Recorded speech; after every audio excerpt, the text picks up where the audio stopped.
एक छोटे से हरे भरे गांव में अर्जुन नाम का एक मेहनती किसान रहता था। उसका घर मिट्टी का था, छत पर खपरे लगे थे और आंगन में कुछ मुर्गियां घूमती रहती थीं। अर्जुन के परिवार में उसकी बूढ़ी माँ और छोटी बहन गौरी रहती थी। गरीबी जरूर थी, लेकिन उस छोटे से घर में प्यार की कोई कमी नहीं थी। एक दिन अर्जुन अपनी नई दुल्हन को लेकर घर आया। उसकी पत्नी का नाम काव्या था। काव्या शहर की एक अमीर और पढ़े लिखे परिवार की लड़की थी। जब काव्या पहली बार उस मिट्टी के घर में आई तो गांव के लोग हैरानी से उसे देखने लगे। अर्जुन की मां के मन में भी एक डर था। वो सोच रही थी कि शहर की इतनी अमीर लड़की इस छोटे से घर में कैसे रह पाएगी। लेकिन काव्या ने घर में कदम रखते ही सबके पैर छुए और मुस्कुराकर बोली, अगर आपका प्यार और आशीर्वाद मिलेगा तो मैं हर मुश्किल में आपके साथ रहूंगी। धीरे धीरे काव्या गांव की जिंदगी सीखने लगी। उसे पहले कभी चूल्हे पर खाना बनाना नहीं आता था।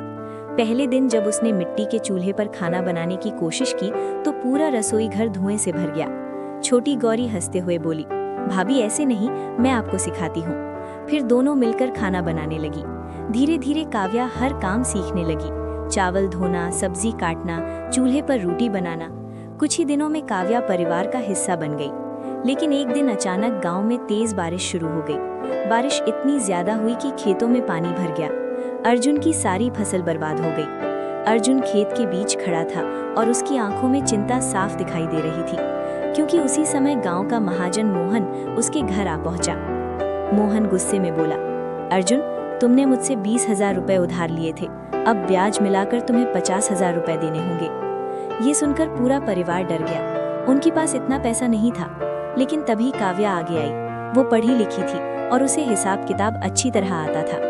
उसने महाजन की किताब ध्यान से देखी और बोली, ये हिसाब गलत है, इतने कम समय में इतना ब्याज नहीं हो सकता। महाजन गुस्से से बोला, तुम मुझे हिसाब सिखाओगी? लेकिन काव्या बिल्कुल नहीं डरी। उसने अर्जुन से कहा, चिंता मत करो, मैं इस समस्या का हल निकालूंगी। अगले दिन काव्या शहर चली गई। वो अपने पिता के घर पहुंची। उसके पिता बहुत अमीर आदमी थे, लेकिन उन्हें अर्जुन से काव्या की शादी पसंद नहीं थी। काव्या ने अपने पिता से कहा, पापा, मुझे मेरे बैंक खाते के पैसे चाहिए, वही पैसे जो आपने मेरे लिए बचाकर रखे थे। पहले तो उसके पिता मना करने लगे, लेकिन जब उन्होंने देखा कि उनकी बेटी अपने नए परिवार के लिए खड़ी है तो आखिरकार उन्होंने उसे पैसे दे दिए। काव्या पैसे लेकर वापस गांव आ गई। 2 दिन बाद महाजन फिर से पैसे लेने आया। इस बार काव्या ने उसके सामने पैसे रख दिए। वो बोली, ये लो आपके 20,000 रुपए और 5,000 ब्याज, कुल 25,000 रुपए। इससे ज्यादा लेना गैर कानूनी है।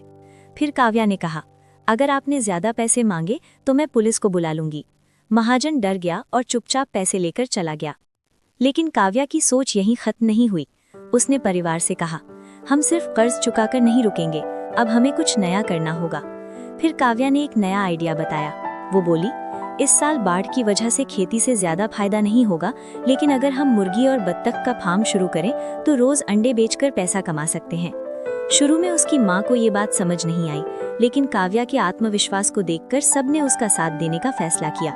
अर्जुन और उसके पिता ने मिलकर घर के पास एक छोटा सा पोल्ट्री फार्म बनाया। कुछ ही दिनों में वहाँ छोटे छोटे चूजे और बत्तख आ गए।